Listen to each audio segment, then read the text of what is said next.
State ascoltando La lingua e le cose, una rubrica prodotta da Lernilango, un'infrastruttura online per l'apprendimento della lingua italiana. Per saperne di più e per leggere la trascrizione del podcast, vienici a trovare su lernilango.com. Per adesso, buon ascolto dell'episodio La parola parola. Ciao a tutti e a tutte, bentornati e bentornate nella rubrica La lingua e le cose. Negli episodi precedenti vi ho parlato delle caratteristiche di alcune varietà della lingua italiana, come l'idioletto e l'italiano scolastico. Ho esplorato l'italiano delle scritte sui muri e riassunto brevemente la politica linguistica portata avanti dal regime fascista. Oggi voglio dedicare questo episodio ad una parola italiana, che come la parola cosa è molto includente, e cioè la parola parola.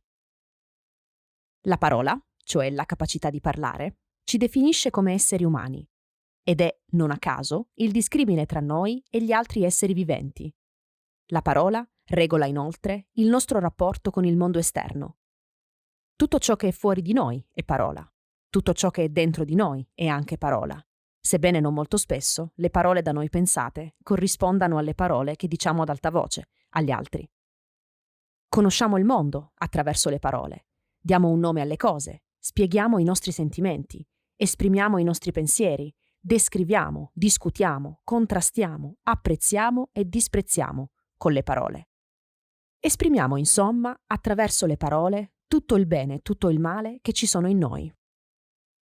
La parola parola, come la parola cosa, fa parte del cosiddetto lessico fondamentale, cioè di quel gruppo di parole che costituiscono circa il 90% delle produzioni linguistiche italiane, scritte e orali.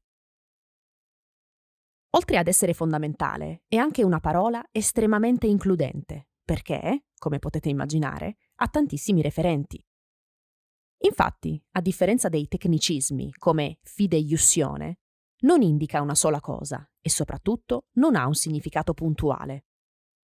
La parola fideiussione ha un solo significato, significa cioè, cito il Treccani, contratto con cui un soggetto si obbliga nei confronti del creditore a soddisfare in via accessoria l'obbligazione del creditore.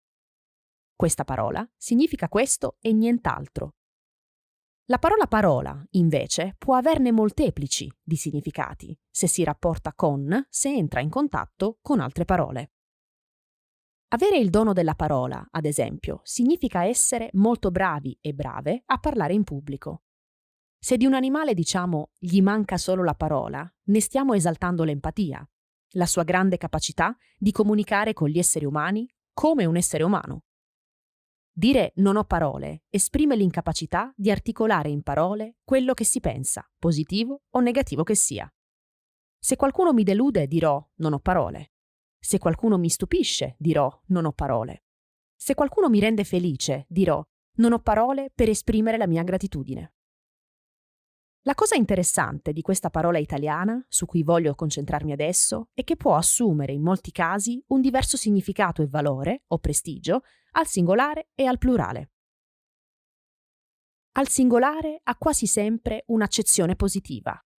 Ti do la mia parola significa ad esempio giuro solennemente che ciò che dico è vero, o ti prometto solennemente di fare ciò che ti ho promesso.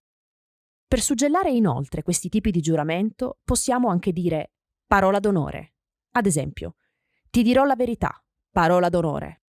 Ho sentito questa cosa con le mie orecchie, parola d'onore. Un uomo o una donna di parola sono persone affidabili, di cui ci si può fidare, e che faranno sempre ciò che dicono, ciò che promettono. C'è poi la parola suprema, definitiva, universale, scritta nei testi sacri, che è la parola di Dio. I fedeli ci credono fermamente, per loro è l'unica e possibile verità.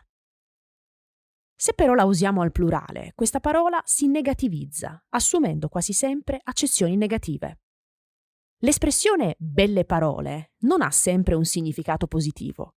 Se ad esempio uso questa espressione per riferirmi a parole che sono parte di rituali, come le condoglianze e le felicitazioni, sto dicendo che sì, queste parole sono esteticamente belle, ma vuote, e cioè sono solo parole di circostanza, non sentite veramente da chi le dice. Certamente le belle parole possono essere davvero tali, come quelle di poeti e poetesse. sebbene anche loro possono essere accusati e accusate di scrivere solo belle parole, cioè preziosismi e raffinatezze letterarie, senza sostanza o prive di impegno politico. Ma dire sono solo parole o parole, parole, parole, come una famosissima canzone italiana di Mina, trovate il link nella trascrizione, dicevo, dire sono solo parole o parole, parole, parole significa sottolineare l'inconsistenza, la vuotezza di queste parole, che non riempiono la pancia, non soddisfano, non sono seguite da azioni, sono insomma fini a se stesse. Nella canzone, infatti, la cantante lamenta che tra lei e il suo amante, ammiratore, non so, comunque, lamenta che tra loro ci sono solo parole d'amore e nulla di più concreto. Ci sono inoltre tanti proverbi italiani in cui il plurale di parola ha questa accezione negativa. Ad esempio, le parole non si infilzano. Infilzare significa passare da parte a parte un corpo solido. Quindi capite che le cose che non possono essere infilzate sono cose senza corpo, appunto, senza sostanza. O ancora, accezioni simili hanno i seguenti proverbi. Le parole non riempiono il corpo. Le parole volano, i fatti restano. I fatti sono frutti, le parole foglie. Sei tutto parole e niente fatti. Con le parole non si paga il pane. In alcuni proverbi, però, è anche possibile vedere il grande potere, la grande forza d'azione che si attribuisce alle parole. Non compreranno il pane, ma possono comunque essere armi molto potenti. Ad esempio il proverbio «le parole feriscono come spade» sottolinea la forza di attacco delle parole, mentre il proverbio «le parole non lasciano lividi» ne sottolinea la forza pacata, non fisicamente violenta. O ancora, le buone parole spianano le montagne. Si riferisce alla incredibile forza persuasiva che parole dette bene possono avere. Se chiedo a qualcuno una parola, scusi, voglio chiedergli qualcosa brevemente, voglio parlargli brevemente di qualcosa.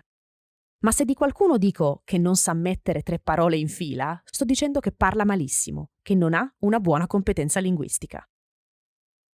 Negativo e positivo, inoltre, possono essere espressi dai suffissi che si attaccano alla parola parola. Se non sapete cos'è un suffisso, vi invito a guardare il video sul nostro canale YouTube, I suffissi dei nomi italiani. Una parolaccia è una brutta parola, volgare. Una parolina o una paroletta è una parola piccola, soave, magari pronunciata a bassa voce. Dante di Beatrice, la sua donna Angelo, dice che pronuncia parolette, per sottolinearne la gentilezza di queste parole. Le parolette, però, possono anche essere parole senza importanza, stupide, infantili, di poco conto, contrapposte alle parole che contano. Detto questo, si capisce bene la differenza tra una letteratura di parolette ed una letteratura alta, impegnata. Alle belle parole letterarie, infine, si contrappongono le parolone o i paroloni, cioè quelle parole tronfie, retoriche, gonfie, come ad esempio funesta o tronfio, la parola che ho appena usato. Quando usiamo il suffisso one con la parola parola, possiamo formare sia il femminile, quindi una parolona, che il maschile, un parolone, e quindi avere il plurale le parolone o il plurale i paroloni. Con questo suffisso per questa parola possiamo creare dunque sia il maschile che il femminile. Comunque, piccole o grandi, belle o brutte, gentili o non, positive o non, singolari e non, sono e rimangono solo uno strumento nelle nostre mani, anzi, nelle nostre bocche. E nella vostra lingua, invece, come è usata la parola parola? Come in italiano? Con questa domanda concludo anche questo episodio. Grazie per aver ascoltato fino alla fine e alla prossima!